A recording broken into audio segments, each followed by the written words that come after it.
After finally being able to visit friends and family after a prolonged lockdown, 91 excited passengers boarded Flight 8303 for a domestic flight within Pakistan. What started as excitement quickly led to panic as this flight approached Karachi. A fatigued and out-of-practice crew brought this Airbus A320 into the airport, fast, high, and with key landing configurations missing. You're not going to want to miss this one, so stay tuned.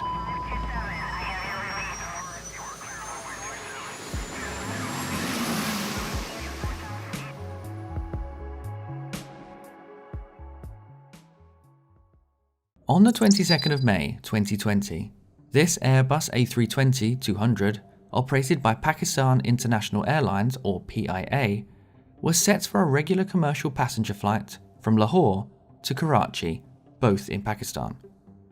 This trip was set to take around 1 hour and 50 minutes. The flight's number was 8303, and it was expected to operate with 8 crew members and 91 passengers. Pakistan had recently ended their lockdown due to the COVID-19 pandemic, but was in the process of a phased release. Because of this, all of the passengers on this flight were Pakistani nationals, most likely looking to reconnect with family that they were not able to visit for the previous months. This flight was also operating during the holy month of Ramadan, which meant that many of the passengers and crew were fasting during the day between sunrise and sunset. The flight was due to take off at 0800 UTC, which was 1 PM or 1300 local time. Universal Coordinated Time will be used for the rest of this incident. As their takeoff time approached, many of the passengers and crew arrived at Allama Iqbal International Airport. For the crew, the captain and first officer prepared for this short hop before heading out to the aircraft. The aircraft was a 16-year-old Airbus A320. It had a valid certificate of airworthiness, with its last A check being completed on the 21st of March 2020. It had operated for a total of 47,124 total flight hours. Due to the time that this incident took place, the aircraft had been grounded from the day after its A check on the 22nd of March 2020 until the 7th of May 2020. This was due to the COVID-19 pandemic. Since the A check on the 21st of March until the date of this incident on the 22nd of May, the aircraft had flown 11 times. As the crew arrived at the aircraft, the first officer entered the flight deck to start the initial checks, whilst the captain carried out a walk around of the aircraft to check everything was in order and safe for the flight. Once the captain was happy, he joined the first officer in the flight deck. The flight crew on board had a mix of experience. The captain was 58 years old with a total of 17,252 total flying hours. 4,783 of those hours were as a pilot in command on the A320. He was medically fit and current with his qualifications and training. The first officer was 33 years old and had a total of 2,291 flying hours. 1,504 of those hours were on the Airbus A320. He was also medically fit and current with qualifications and training. Although it is not mentioned in the final report, it is likely that the pilots had experienced a less than normal flying routine and training schedules during the lockdown. This meant that the crew were perhaps a little rusty after returning from months of minimal flying. The cabin crew now joined the pilots before the passengers were then boarded onto the aircraft. Shortly after boarding was complete, the captain, who would be the pilot monitoring for this trip, requested engine start. The first officer was the pilot flying for the flight. The aircraft was started and then taxied to the holding point before they were cleared for takeoff. The first officer brought the aircraft onto the runway and during the roll moved the thrust levers forward to the takeoff go-around detent to initiate the takeoff. At 0805, Flight 8303 took off en route to Karachi. The departure and climb into the cruise at flight level 340 were all completed without any issue, and shortly after takeoff at 0824, they were handed to Karachi Area Control, who cleared PIA 8303 for the Norabusha 2 Alpha arrival procedure. This was a standard terminal arrival, or STAR. A STAR is basically a published procedure to allow aircraft to fly towards an airport safely and in a known and expected way to be able to join the published approaches. They were further informed to expect the Instrument Landing System, or ILS, approach to runway 25 left. The flight crew then inputs the STAR and expected approach into the flight management system, and prepared for their descent, which was due to begin in approximately 45 minutes. The weather at Karachi was great for the approach into the airfield. The wind was from 240 degrees at 11 knots, visibility was 7,000 meters, there were no significant clouds below 5,000 feet, with a temperature of 35 degrees Celsius or 95 degrees Fahrenheit, and there was no expected change for at least 2 hours. Without completing an arrival or approach brief, at 09:15 the first officer requested descent. Air traffic control then stated, Pakistan H303, descend flight level 100, pilot discretion, proceed direct, Mackley. Mackley was the waypoint at the end of the STAR. As the airspace was clear, they were allowed to fly direct for a more effective arrival to the airfield. The flight crew then selected to fly direct to Mackley. Their route now took them to this waypoint and then continued to a waypoint called Sabin. This formed part of the ILS for runway 25 left. In this approach, a holding pattern was included at Sabin to allow for the aircraft to descend in a left-hand pattern to the initial approach height of 3,000 feet before then commencing the ILS approach. The flight crew now initiated their descent, selecting flight level 100 on the flight control unit, with the A320 descending at a rate of 1,000 feet per minute. At 09:18, passing through flight level 310, the autothrust system thrust mode was engaged. The engines reduced to idle, and the aircraft increased its rate of descent to 2,400 feet per minute to join the expected descent profile for the track miles remaining to the initial approach fix. Air traffic control then informed the crew to contact approach 125.5, but this call was not acknowledged by the crew. Air traffic control tried another 3 times to contact flight H303. They then asked another PIA aircraft in the area, PIA flight 8368, to relay the message to flight H303, but there was also no reply.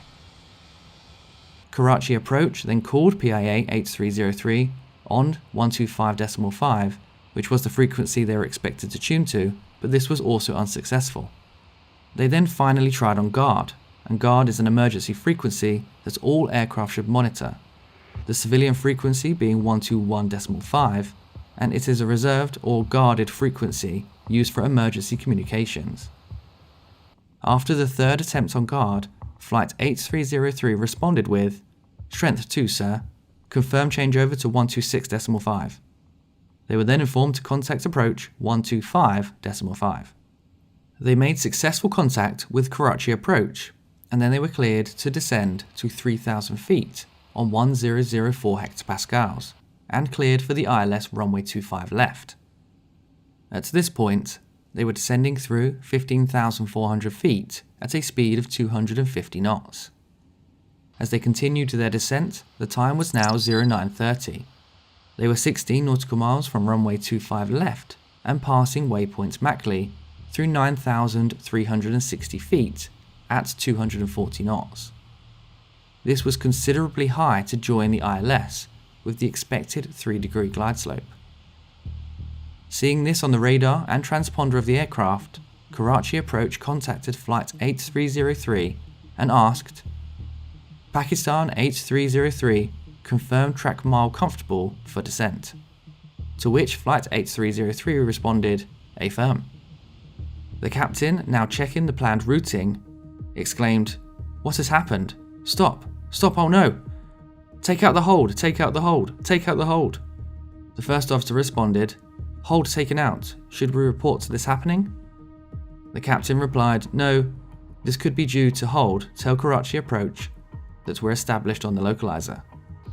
The aircraft was descending, expecting to hold at Sabin, so the track miles were sufficient to descend to the expected approach height of 3,000 feet. However, with the hold now removed, the aircraft was approximately 5,000 feet above the expected approach path. The speed brakes were now deployed to increase the drag and rate of descent on the aircraft. Air traffic control were becoming quite concerned with the flight's profile of Flight 8303. Karachi Tower phoned approach and stated, "Sir, it's too high." Karachi approach responded, "Yes, it's too high. I'm observing it and will give orbit." With 11.4 nautical miles to run to runway 25 left's threshold, at 250 knots, Flight 8303 flew over waypoint Sabin at 7,830 feet. The target altitude was 3,000 feet. They were excessively high with an excess of 4,830 feet above the desired glide slope. With the speed brakes deployed, they were descending at a rate of 2,900 feet per minute at 248 knots. They now selected the gear down to further increase the drag on the aircraft to allow for a steeper descent. With 10.8 nautical miles to run to the threshold, the gear locked down and the aircraft started to pitch down to 7.4 degrees. At 0931, Karachi approach called PIA 8303 and said, "Sir, orbit is available if you want." PIA 8303 responded, "Negative, sir, we are comfortable we can make it, inshallah." In the flight deck, the crew were discussing the unusual profile they were on, with the captain stating, "Hold was stuck. This is automatically built in, I forgot." The time was now 0932. Flight 8303 was at 4,817 feet, with 7.7 nautical miles to the runway threshold. The speed brakes were still deployed with the gear down. The rate of descent was 4,115 feet per minute, with a speed of 248 knots. The crew now reduced the speed to 230 knots. The captain then stated, "He will be surprised what we have done." With Karachi approach not happy with what they were seeing, and Flight 8303 not breaking off the approach at their own accord, they called and stated, "Pakistan 8303, disregard, turn left heading 180. PIA 8303 replied, "Sir, we are comfortable now, and we are at 3,500 feet. For 3,000 feet, established ILS 25 left." Flight 8303 was at 3,830 feet, with 6.5 nautical miles to runway 25 left. It was at this point that the glide slope was intercepted, with the glide slope being captured and the autopilot attempting to bring the aircraft into a stable approach. The rate of descent was reduced slightly, with a new target speed set by the crew of 225 knots. Karachi approach called again and stated, "Negative, turn left heading 180. PIA 8303 responded, "Sir, we are established on ILS 25 left." The flight crew now selected slats and flaps to configuration 1. The max speed for this configuration was 230 knots. The pitch of the aircraft was decreasing, with the nose down pitch now reaching 12.6 degrees. Karachi approach contacted again and stated, "Sir, you are 5 miles from touchdown, still passing 3,500 feet. Flight 8303 responded with, "Roger." The pitch continued to decrease until it reached 13.7 degrees. At this point, the autopilot disengaged due to the excessive pitch down beyond 13 degrees. The descent rate now reached 6,800 feet per minute. At the same time as the autopilot disconnected, the overspeed warning sounded. At an altitude of 2,230 feet, the ground proximity warning system started to alert. The descent rate was 7,400 feet per minute, with the speed now at 255 knots. The first officer now pulled back on the stick to cause the nose to increase in pitch to 0 degrees. Whilst he was reducing the rate of descent, they received a sink rate caution followed by a pull-up warning. With the overspeed warning still alerting in the flight deck, and with the pressure and danger building, the crew now looked to stabilise the approach. As their rate of descent was extremely high and the overspeed warning constant, they selected the landing gear up and the speed brake was retracted. The aircraft's speed was still high at 261 knots. Approach now cleared PIA Flight 8303 for landing at runway 25 left. They now passed 1,400 feet, and with the reduced drag on the aircraft, the rate of descent started to decrease to around 1,600 feet per minute.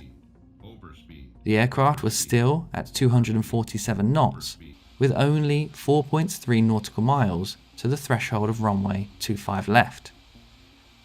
The speed was starting to reduce, with it finally falling below 230 knots, which stopped the overspeed warning. However, they only had 2.9 nautical miles left until the runway. The crew now selected configuration 2 for the flaps and slats. The max speed for this configuration was 200 knots. As the aircraft was still at 230 knots, the overspeed warning started to alarm again, informing the crew that they were potentially causing damage to the flaps and slats due to the excess speed. They now selected configuration 3, which required a further reduction in speed not in excess of 189 knots. They were at 227 knots, which was 42 knots beyond the max overspeed limit for the flaps. With the pitch stable at a neutral 0 degrees, they were descending at a more controllable rate, but now they were only at 1,110 feet, with 2.4 nautical miles to the runway. The first officer now stated, "Should we do the orbit?" To which the captain replied, "No, leave it." The captain now started to apply pitch down inputs, with dual inputs being recorded, with the first officer also applying small inputs. They now pass 1,000 feet above the ground, which would be the part where they would be required to be stabilized to continue the approach. The stabilized approach criteria set out by Pakistani International Airlines was that the aircraft needs to be on the correct flight path with only small changes in heading and pitch. The speed is not more than their landing reference speed plus 20 knots, and in this case that speed was around 140 knots, so they were at least 70 knots above. The aircraft is in its correct landing configuration with a rate of descent no greater than 1,000 feet per minute, and all briefings and checklists were complete by the time they reach 1,000 feet above the ground. If any of these criteria are not met, a go-around must be carried out.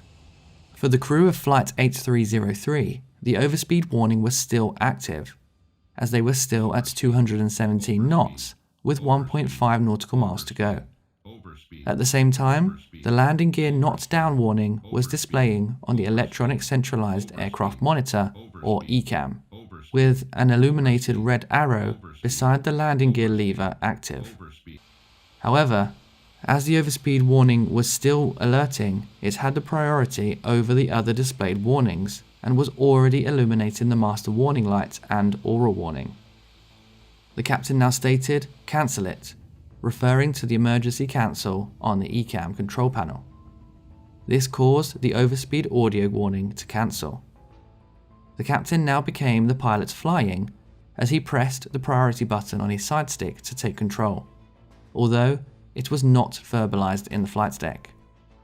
Continuing on the ILS, now 500 feet above the ground at 220 knots with just 1.2 nautical miles to run, the ground proximity warning system started to alert again with a series of cautions and warnings.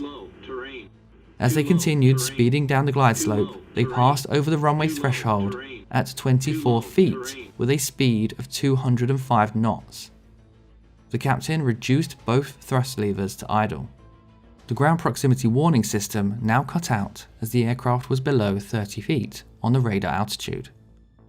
At 0934, only 7 feet above the ground, still at 200 knots, the aircraft was floating down the runway. The captain now selected full reverse thrust on both engines. The thrust remained at idle, with the reversers not deploying as the aircraft was not on the ground. The aircraft knew this as the weight on wheel switches were not activated.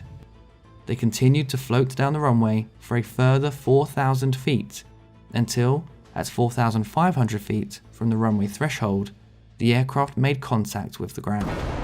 Maximum brake input was put in by both pilots, with the aircraft scraping along the runway, the engines receiving the majority of the impact. The sound of scraping filled the cabin and flight deck, with air traffic control and observers on the ground watching in disbelief as sparks were pouring from the underside of the aircraft as it attempted to land with the gear up. Both pilots were attempting to control the aircraft, but in different directions. The captain was inputting full nose down, whereas the first officer applied 2/3 full back on the side stick. The resulting input was mainly nose down, as the A320 equalizes dual input to an average between both inputs. The aircraft engines were intermittently making contact with the ground, with the right engine remaining in contact for significantly longer. The increased friction with the ground and reduced thrust from the engines caused the speed to reduce to 178 knots. With the thrust levers still in the reverse position, the loud scraping sound and vibrations caused by contact with the ground, engine number 2 fire warning now triggered. After 18 seconds on the ground, the first officer stated, "Take off, sir, take off." The captain then moved the thrust levers from max reverse into the takeoff go-around detent. With the speed still at 160 knots, the left engine roared into life with the right engine stalled. The aircraft started to climb away from the runway. Engine number 1 was vibrating ferociously, with engine number 2 now attempting to restart automatically. The crew now received further ground proximity warning system cautions of too low gear. They now started to reduce the flaps and slats, and at 140 feet above the ground, they moved the gear lever into the down position before then moving it back into the up position. This was done very quickly, with the gear remaining within the aircraft. PIA A303 then called Karachi approach, informing them that they were going around. Karachi Tower, after seeing the event unfold, declared a full-scale emergency at the airport. Engine number 2 was able to restart with the thrust, but also the vibration starting to increase. Flight 8303 was continuing to climb, now reaching 442 feet at 182 knots with both engines running. They then reduced the flaps and slats to 0 to clean the aircraft up. At the same time, the oil quantity for engine number 1 was rapidly decreasing from 16 quarts to 4 quarts, with engine number 2 following suit, dropping from 15 quarts to 5. The speed was creeping back up to 200 knots, and the crew now reduced the thrust to max continuous, before then pushing it back to takeoff go-around thrust 3 seconds later. It was starting to look like the aircraft systems had survived the no-gear landing. The aircraft was continuing to climb, now reaching 790 feet, with the speed at 223 knots. The crew now again reduced the thrust from takeoff go-around to the climb detent.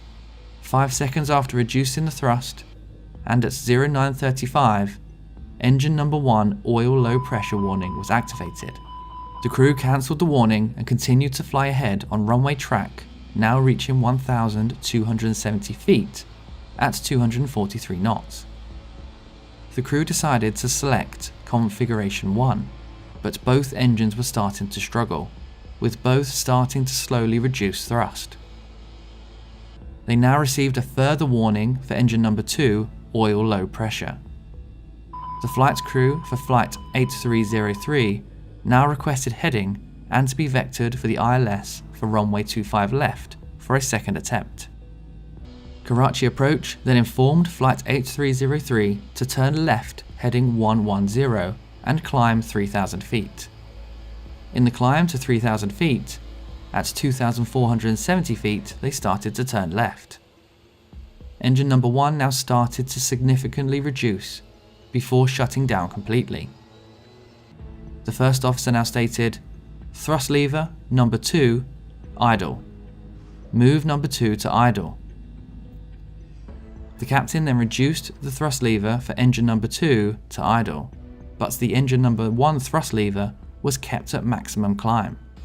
With the shutdown of engine number 1, The number 1 generator stopped providing AC power to the aircraft, the load now being sustained by the number 2 engine and generator.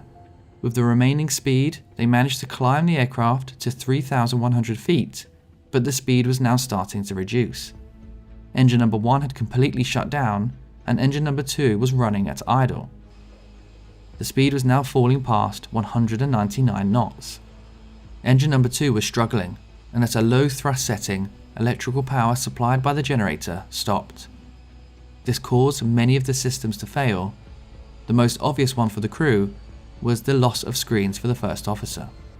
As a result of the loss of both generators, the emergency systems were at first powered by the batteries, but after detecting the loss of power, the ram air turbine, or RAT, was automatically deployed. The RAT is a small turbine that rotates in the airflow, creating electrical power for the emergency systems. Meanwhile, at the airfield, Karachi Tower was in contact with approach, attempting to clarify if the aircraft had landed with the gear down or not.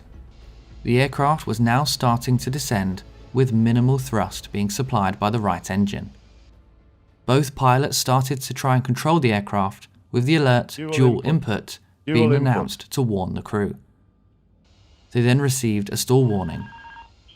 They managed to lower the nose to increase the speed to 222 knots, but the altitude was now 1,900 feet. The captain asked the first officer about the location of the runway, and he informed him that it was behind and to the left of the aircraft. Karachi Approach now contacted Flight 8303, stating, "Pakistan 8303, you are dropping altitude 2000. The first officer requested 2,000 foot clearance, which was cleared by Karachi Approach. The crew now took a breath and looked at their indications and status of the aircraft. They discovered that engine number 2 was still running. The captain now moved the thrust lever for engine number 2 forward, with engine number 2 spooling up and starting to increase thrust. Karachi Approach contacted again, stating that they were showing 1,800 feet and descending. The first officer responded with, "Copied, we are maintaining, trying to maintain." The first officer now informed the captain that the minimum speed for the RAT was 140 knots and asked him to maintain 140 knots to ensure they retained power. The first officer now started to run through the emergency checklist to get the engine generator back on. The captain now stated, "You had selected engine number 2 to idle, whereas engine number 1 was gone."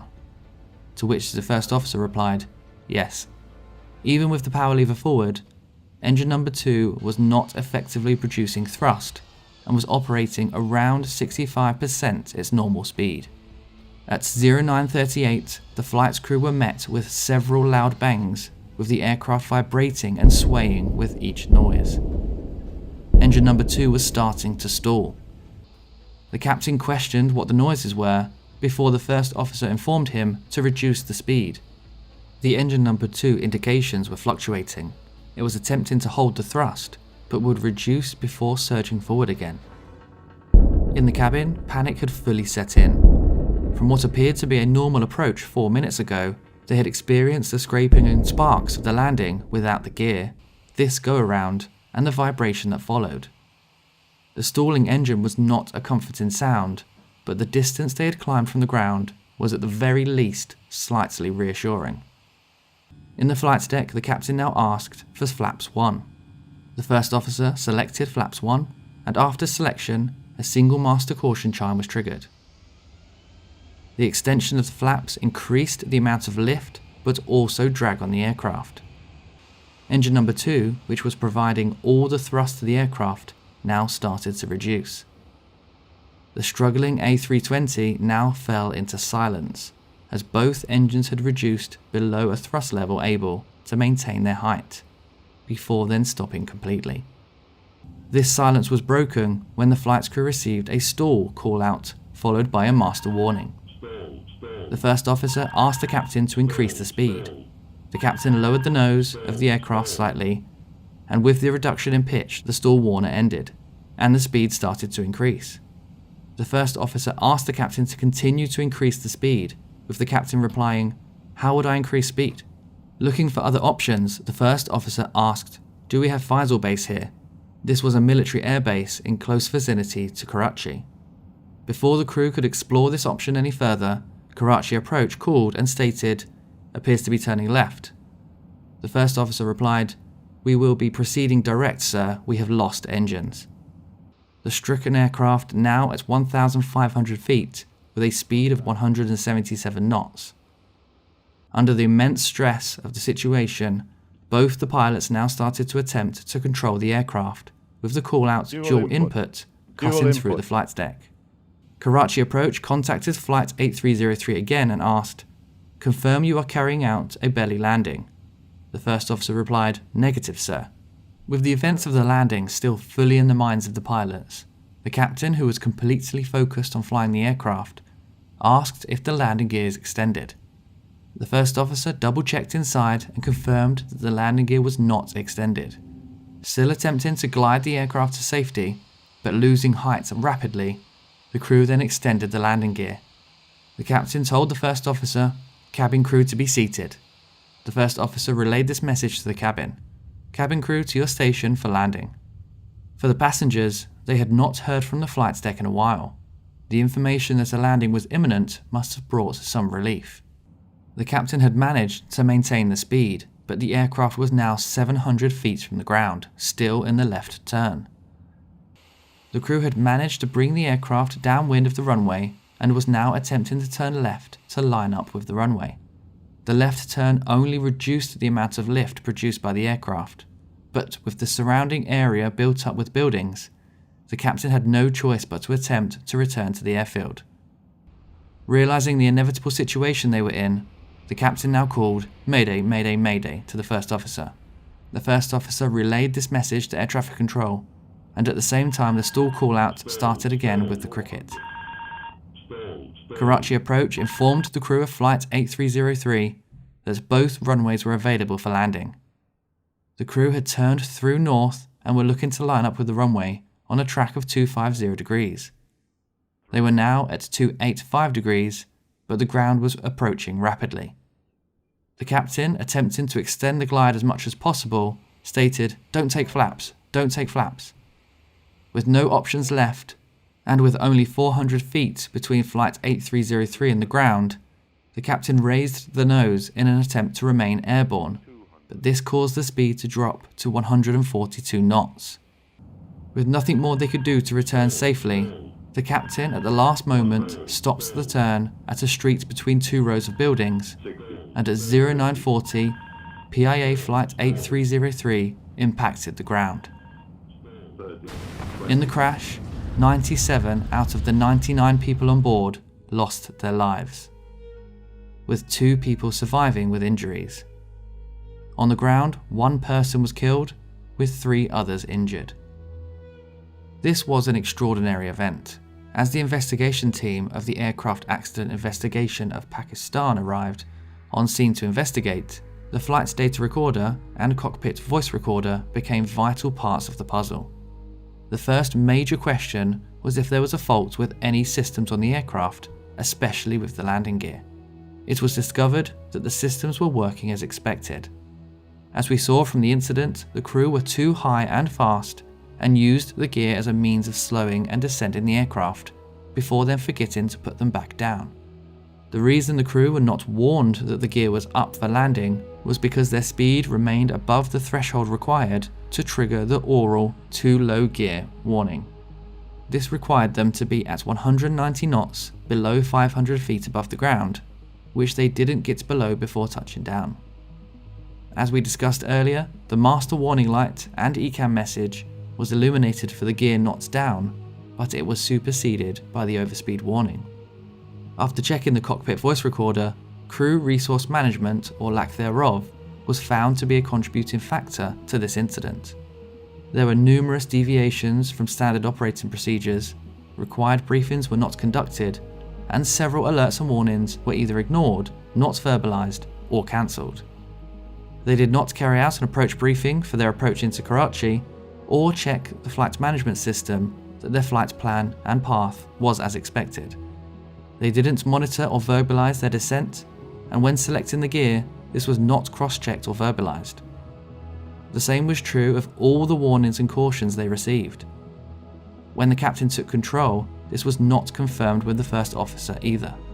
Along with the lack of call-outs was the non-adherence to the sterile cockpit rule. This is where, during critical phases of flight, the conversations in the cockpit remain strictly professional and relating to the task at hand. This was observed many times, with one example being when the selected altitude became 5,000 feet. It was observed that no call-out or check was performed by either of the crew. They were discussing various topics not relating to this phase of flight, and this was indicative of a lack of application of procedures and adherence to standard operating procedure. The lack of adherence becomes a little more understandable, albeit not ideal, as the danger and stakes increase, but this trend was set early in the flight before they had any issues, but this most definitely led them towards these issues. The investigation then looked at the effects of fasting on the effectiveness of the crew. Both pilots were fasting during this flight, with the report noting that this probably impaired the crew, but its consequence on flight performance could not be determined. At the time of this incident, the Pakistan Civil Aviation Authority had a rule stating that when a medical assessment is issued, this individual shall not exercise the privileges of his license if he is aware that his capacity to efficiently perform his duties is likely to be impaired by a decrease in his medical fitness or by a period of fasting.